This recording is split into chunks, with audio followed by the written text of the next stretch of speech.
And then over here, they got granted, right here, they got granted that judgment. So when they start here on this judgment, when we're computing interest, we have this judgment that they're granted here, right?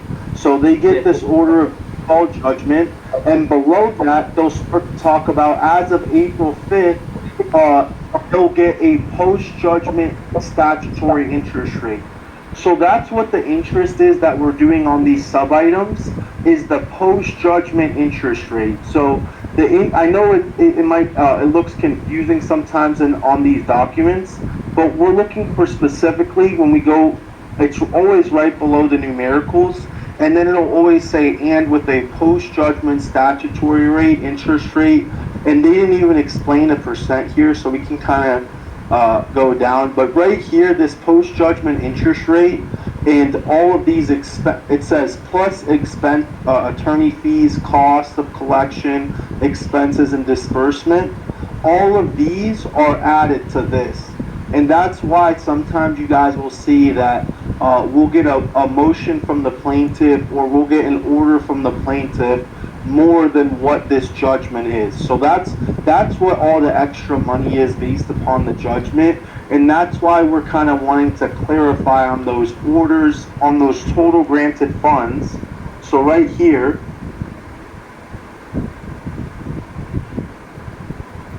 on these total granted funds, we want to make sure we're putting order granted like this one is, and we want to put the exact amount on that order. So we can go back over here, and we'll go back to that clerk's or the motion. Okay, so we have the motion open over here. This is the judgment. We can X that. So now we see, okay, the default judgment was entered this date. They got this judgment. It actually sold for this amount on this date. So this is in the docket. So this is another way to find the sale date.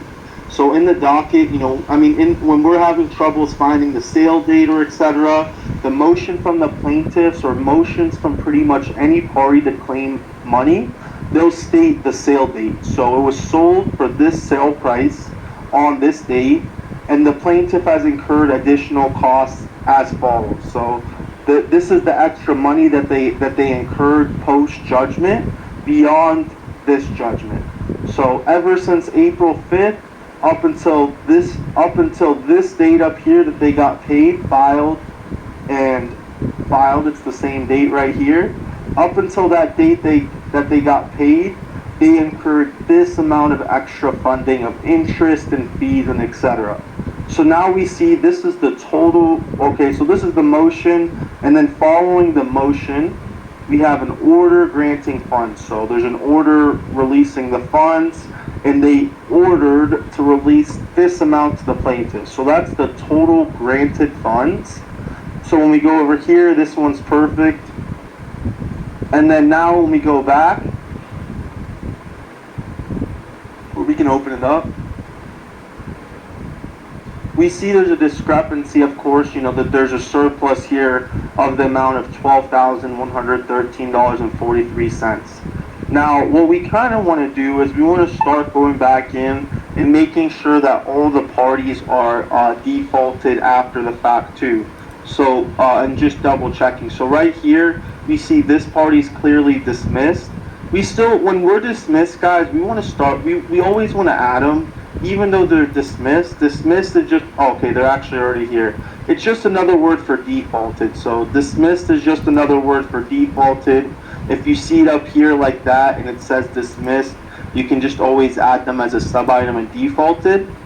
And then, so this one was pretty simple because there was only one party. So from that motion from the plaintiff, comparing it to the clerk's return, so if I exit out of this, and open up the clerk's return.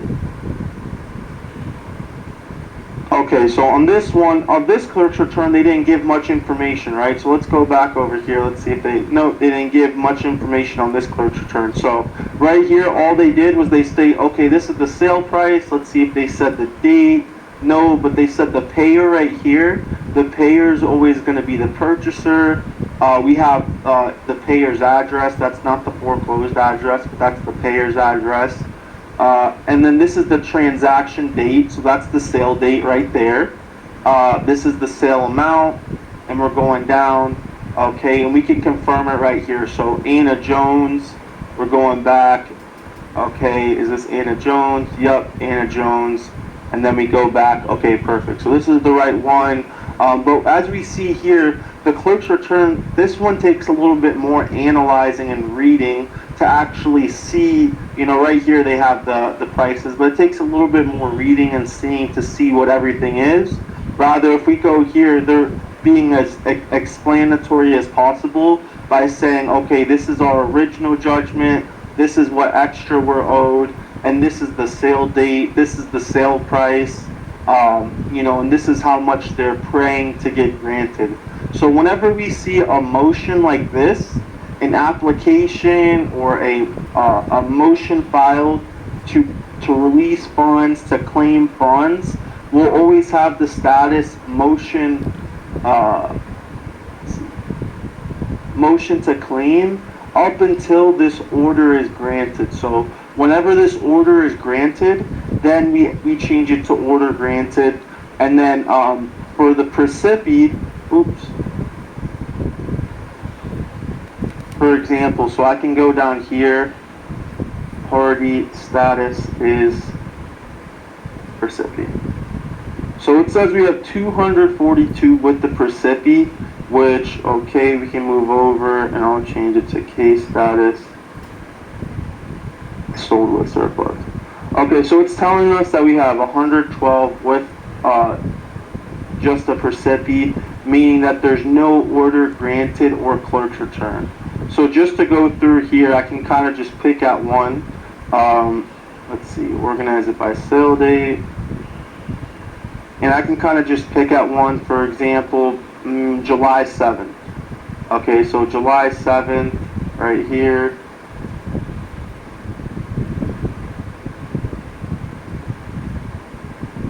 Okay, so this one, there is no clerk return actually. On this one, let's see, so we're opening it up. Okay, service return, served, service return, not served. So right here we have an administrative event. It says MF Trust, $94,822.82. And right here we can go back down. And something like this, we want to copy this in the update. So, we want to put that right here. Since there's no clerk's return, we want to paste that. So we can go through here. Okay, so James Moffitt.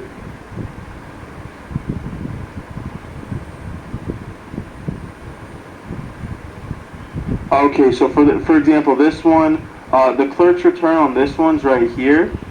So right here they'll state, okay, this is the amount that was paid to the plaintiff, and this is the balance to return to the clerk of courts.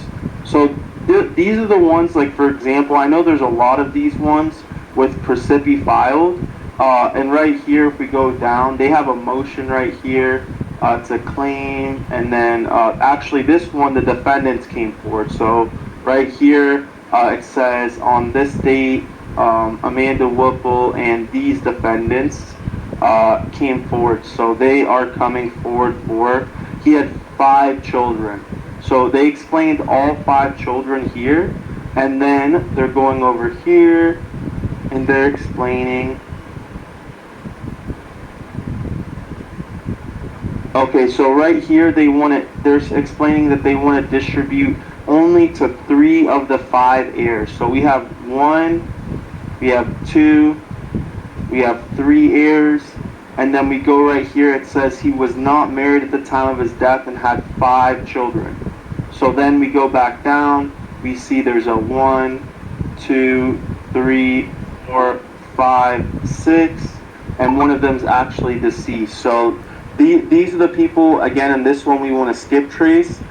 We want to make sure that, of course, that this party, so in this case it's Amanda Whipple. So when Amanda Whipple files right here to release the funds, any party we want to add them as a sub-item. Let me see.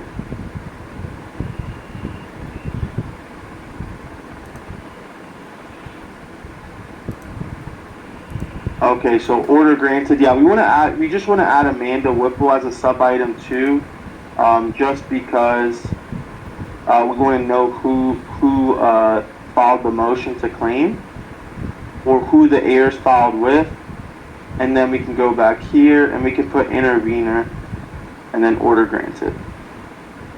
We won't put a numerical there just because each of those were granted their amount, and each of them have their own amount. But just so we know that Amanda Whipple was the intervening attorney or the intervening party in the case, that we added her as the intervener. So going back through here, let's go to another one.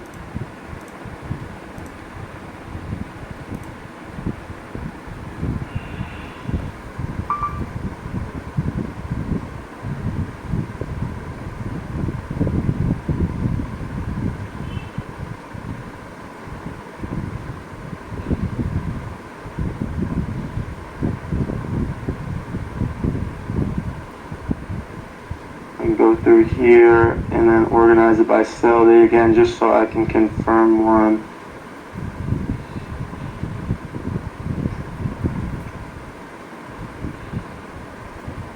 Okay, so let's check out this one.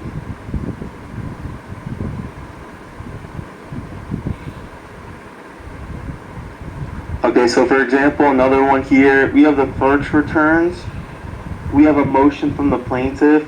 And then right here, we go here, and the plaintiff still has percipi filed status. So, let's see.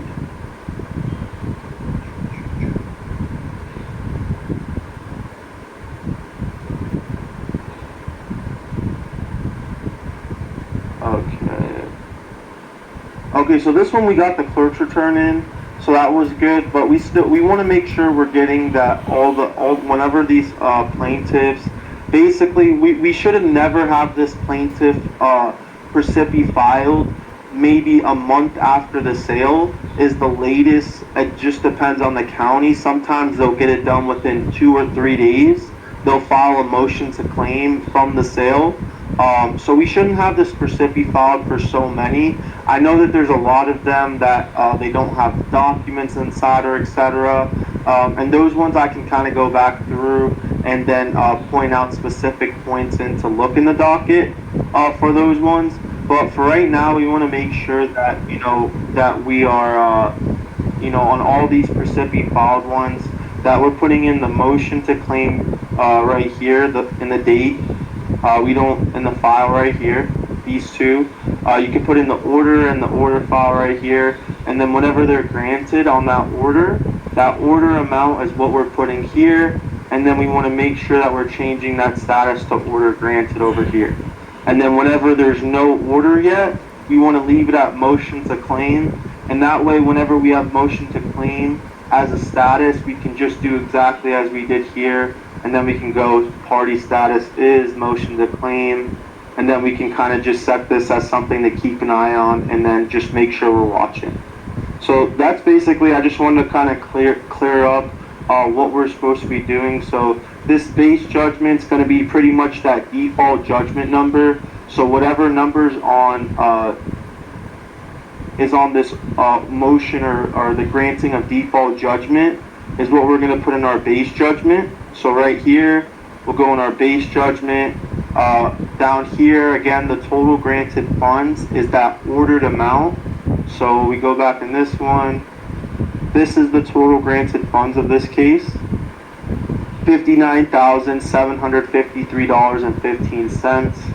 And then just so again I can show you guys again what I mean by the motions is, so we open this up, and on the motion it states the plaintiff was granted on the judgment entry. So that's what this is. This is a judgment entry, that default judgment. Then we go back over here. They stated, okay, this amount plus post-judgment interest at 6%. So they're going down. This is the sale date. This is the purchaser. This is the sale price. This is the total granted funds that they're coming forward for. So instead of having to go through here to input all this data, we can literally just click on, instead of having to go on the clerk's return and then open up the motion and then open up the order, you can just go motion and order and then make sure we're uploading the rest of the documents. So that's just mainly for information when you guys are looking for gaps to fill, if you guys don't have a sale date, if you guys don't have a sale price, or if you guys don't have a third-party purchaser. They're always going to be in the motions from the plaintiff, because all the motion is right here. So again, right here, they're explaining, okay. Right here they're explaining, when they open this up, they're explaining that they're owed X amount of money. The plaintiff is owed X amount of money for whatever reason. They're owed a certain amount of money. So they file a complaint, a reason why they're owed this money, and then they wait up until all the people involved have something to say.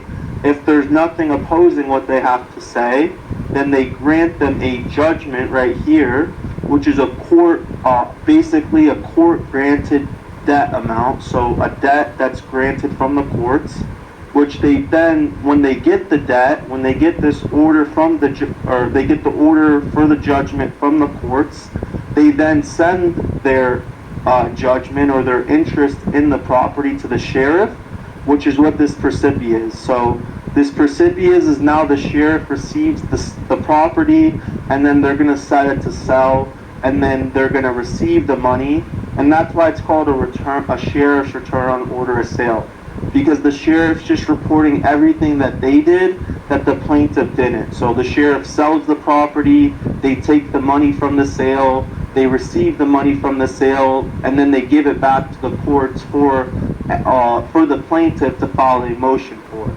So then the plaintiff will file a motion right here, and sometimes you'll see it's out of place, and that's only because sometimes the plaintiff will bid on the property, sometimes the plaintiff will just be ahead of time, they're just trying to get it done with, and etc. But you'll see motion filed, and you'll be able to know for that situation. Alright guys, I just wanted to go over that real quick. I hope that helped a little bit, and then we just want to make sure that all of those total granted funds and all of those order amounts are going in the column, for example right here, and that we're making sure to change this status over here to order granted when they have an order granted. And then of course, just when we're going back through these, if we have any missing documents, so when we open up this, when we're going through here, you guys pretty much know how to fill any gaps here. So if we have a missing right here, we have a missing service or etc., a missing clerk's return or dates, we want to add that. Actually, before I let you guys go, one more thing I saw is that it seems that there's a little bit of issues with the statuses, the party statuses. So when we have for purchaser, just so we don't have to have a blank, you can just always put pending writ. So for purchaser, always just put pending writ unless there's a writ filed. But either way, we don't even have to go into that now. Just put pending writ for purchaser, just so we know that that's their status. We're waiting for a writ. So for potential heir, the only pretty much options is serve or answer, or motion to claim. So pretty much we want to leave any time where it's a specific person, right? So we have creditors, these subordinate liens, and all a subordinate lien is remember when we go back to the picture, okay? So Martin Edwards owned a property that he didn't pay Wells Fargo the money for, so they want to get paid. So all these subordinate liens or these other interested parties are other people that are owed debt. Because if you think about it, if Martin's not paying the bank for his house, he's probably not paying the other bank for his second mortgage, or he's probably not paying his credit card bills, or he's probably not paying his lawn mowing, or he's probably not paying a lot of stuff if they're not paying their home bills. So because of that, if they're not paying all of their other bills, all those people can obtain a judgment, and they can answer at the same point where the plaintiff wants to get paid. So instead of the Huntington National Bank opening up a case and trying to do something with it, they can just answer here or they'll get defaulted. So for subordinate liens, we either have answered or defaulted pretty much, or of course the motion to claim an order granted. We don't ever want to put served or subordinate lien. So subordinate lien or served, the reason why we put served is the potential heir, okay, so they got served at this property. So the reason we want to put served for potential heir is because if we don't get in contact with them or if we're looking for them, we know that served is there and that we can go down here and we can see the address they were served at. So for example, on this one is Martin Edwards.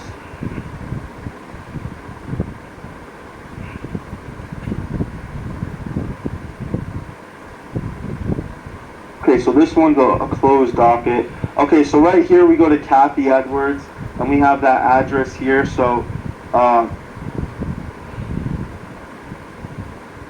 put that in there. Okay, so she was served at this address. When we go back up, so right here, I know some of you guys, you might have been seeing this, but these addresses right here are basically, you'll see that they're out of state sometimes. All these are the most recent addresses. So all of these addresses are service addresses. That's the address that they're going to serve this party at.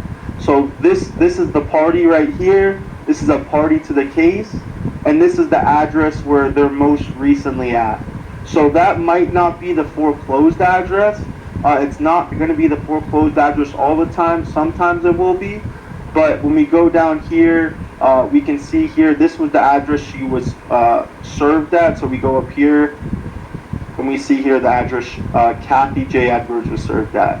And we see Martin Edwards was served at the same one right here. And then we know here, you know, Kathy and Martin probably are husband and spouse, but we can't confirm that. So, because we don't have a complaint. So we're going through here. On this one, we have no open docket, so we have no dockets to upload. Let's see.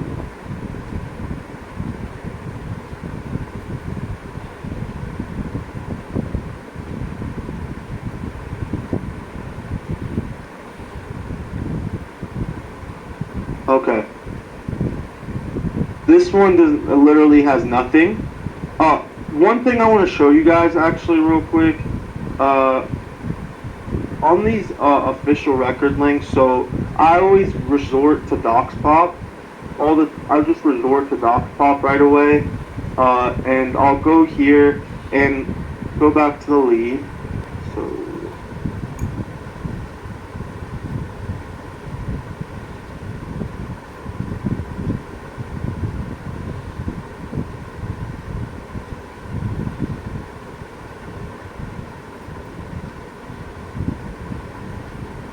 So I'll go back to the lead and I'll get that. I want to make sure that address. So this is the address that got foreclosed on that we have.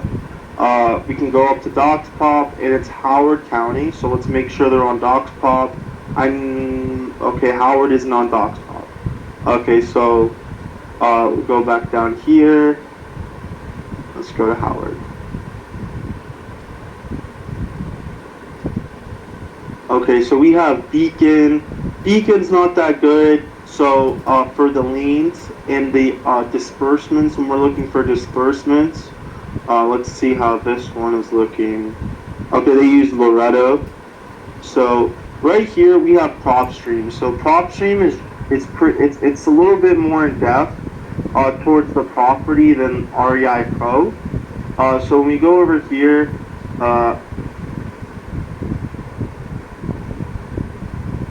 Okay, some of mine just got logged out. We'll go over here and we'll take this address and we'll put it in.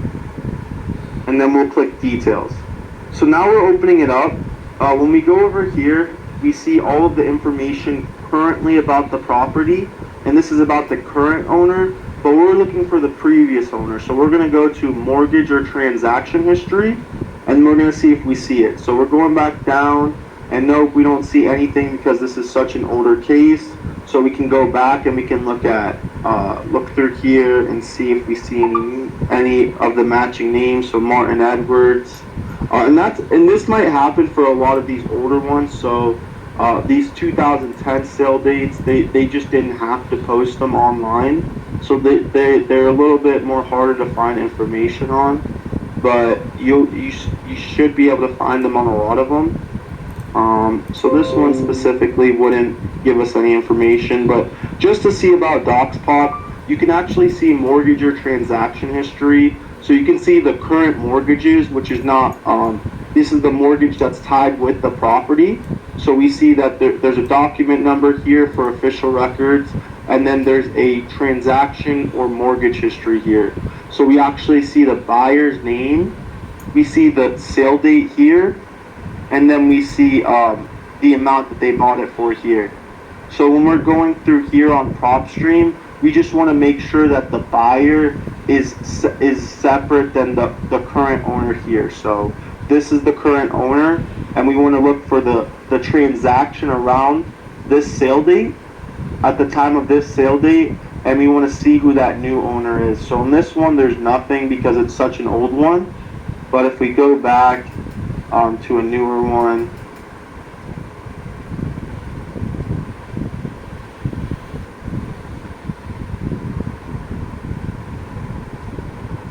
we go back to, so for example, a pre-sale.